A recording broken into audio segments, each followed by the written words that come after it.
Caitlin Clark's throat is still hurting, whether she intended to do it or not. Who falls on their fist? You spread your hands, you try to brace it. Ocho, you don't even try to fall like that. Come on now. Here's the uncomfortable truth nobody in that arena wanted to say out loud. The WNBA just signed the richest media deal in its history, roughly 6 times bigger than the last one. And the entire bet, billions of dollars, a 30-year-old league finally breaking through, is riding on one player. One. And on Wednesday night, that one player got hit in the throat with a closed fist, fell to the floor, and the referees standing 10 feet away called absolutely nothing. That's the problem. And it is so much bigger than one foul. Because here's what the WNBA did next. Less than 24 hours later, the league office stepped in over the heads of its own officials, reviewed the tape, and suspended Phoenix's Alyssa Thomas. Not for a basketball play, for what the league itself called a non-basketball act, a flagrant 2, a 1-game suspension. And the moment they did that, they didn't solve the problem. They created a brand new one. Because there is no way to handle one of these incidents that doesn't cost the league something. Call it live, and you're admitting your star needs babysitting that nobody else in the league gets.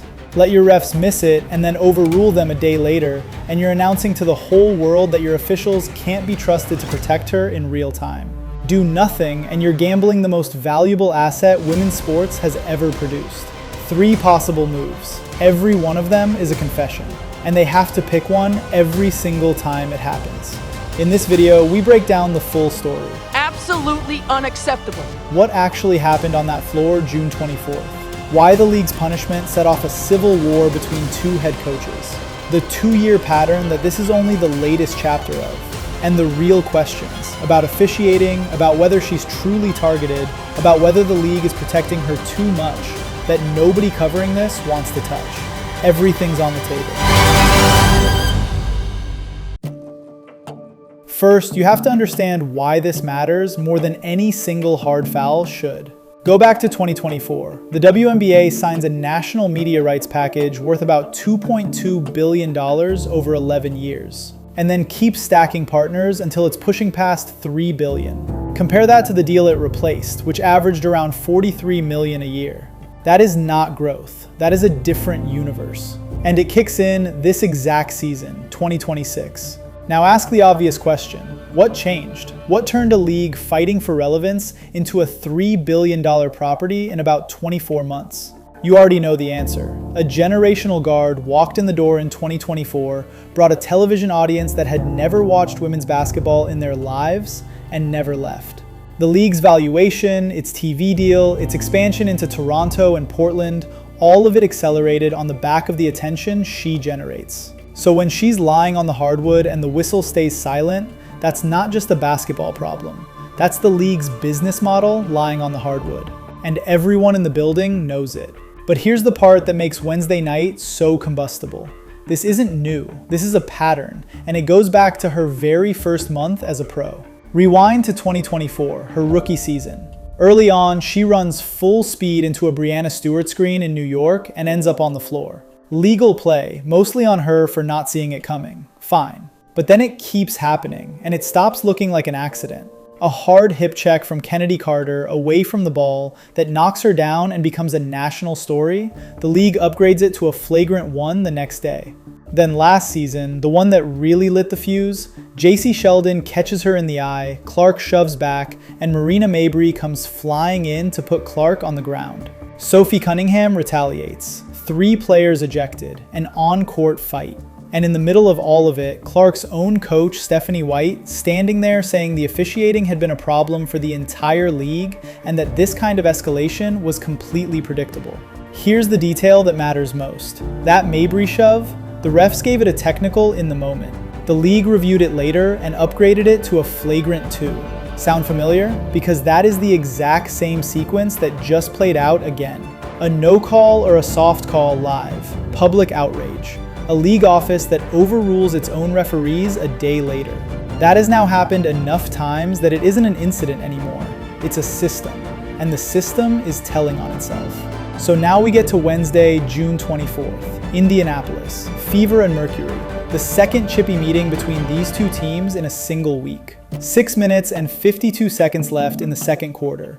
Loose ball on the floor. Thomas and Clark both go for it, and in the scramble, Thomas's closed fist makes contact with Clark's throat. Then she steps over her and keeps going. Social media does what the referees didn't. The slow motion clip goes everywhere overnight. By the next day, the league has reviewed it, classified it as a flagrant 2 for a non-basketball act, and handed Thomas a 1-game suspension she'd serve against Toronto that Saturday. Stephanie White, again, did not hold back. Her line afterward, it was egregious. And on the no call, you gotta call it. The Fever's team president put out a statement that read like a warning shot at the league office, saying player safety should be paramount. Should be, as in it currently isn't. So here's the first real problem, and it's the one the league would least like to discuss. Their officials are getting overruled by their own front office on the highest profile plays of the year. Think about what that actually says. Either the refs are missing things a phone camera catches in slow motion, or they're seeing them and choosing not to call them. Neither one is good.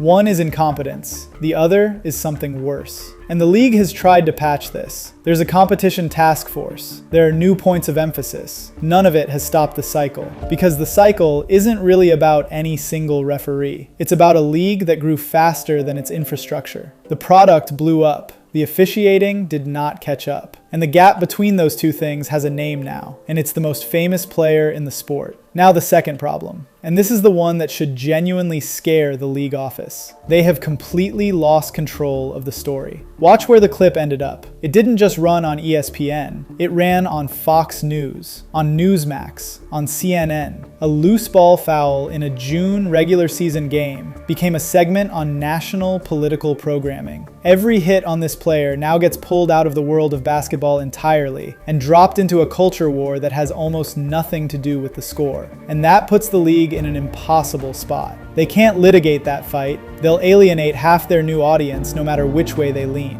But they can't ignore it either, because the silence gets read as taking a side too. So every single one of these plays now detonates twice. Once as a basketball moment, and once as a national argument the league never agreed to host and cannot win. That's the part you can't fix with a task force. You built a $3 billion business on attention, and attention does not come with a volume knob. So that's the trap. Call it live, you're babying your star, and the veterans resent it. Overrule your own refs after the fact. You look reactive and weak. Do nothing, and you're gambling with the future of the league. 3 moves. Every one's a confession. Same trap, every incident. Now, here's where I'm going to do the thing most channels covering this won't. I'm going to argue the other side, because there are real questions here. And if you only ever hear one version of this story, you're being sold something. Question 1. Is she actually being targeted, or is this just what the WNBA has always been? This is a physical league. It was physical long before she got here. Veterans have spent careers earning the right to play that way, and there's a real argument that a rookie phenom getting the superstar whistle treatment from day one is its own kind of unfair to everyone else. When Thomas's own head coach Nate Tibbetts defended her, his complaint was pointed. He suggested the suspension got handed down based on social media screenshots, not on basketball. Sit with that for a second. Because if a league is disciplining players based on which clips go viral, that's not protection. That's mob rule with a whistle. Question 2. Is the league actually favoring her?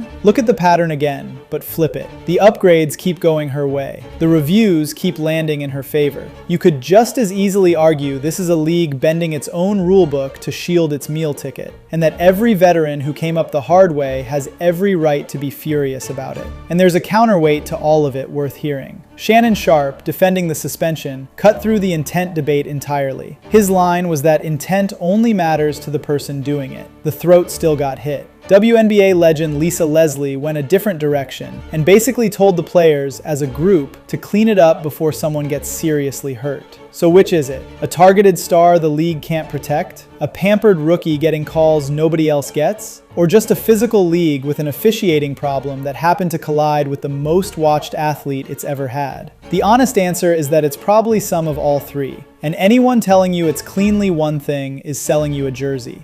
We have actually seen this movie.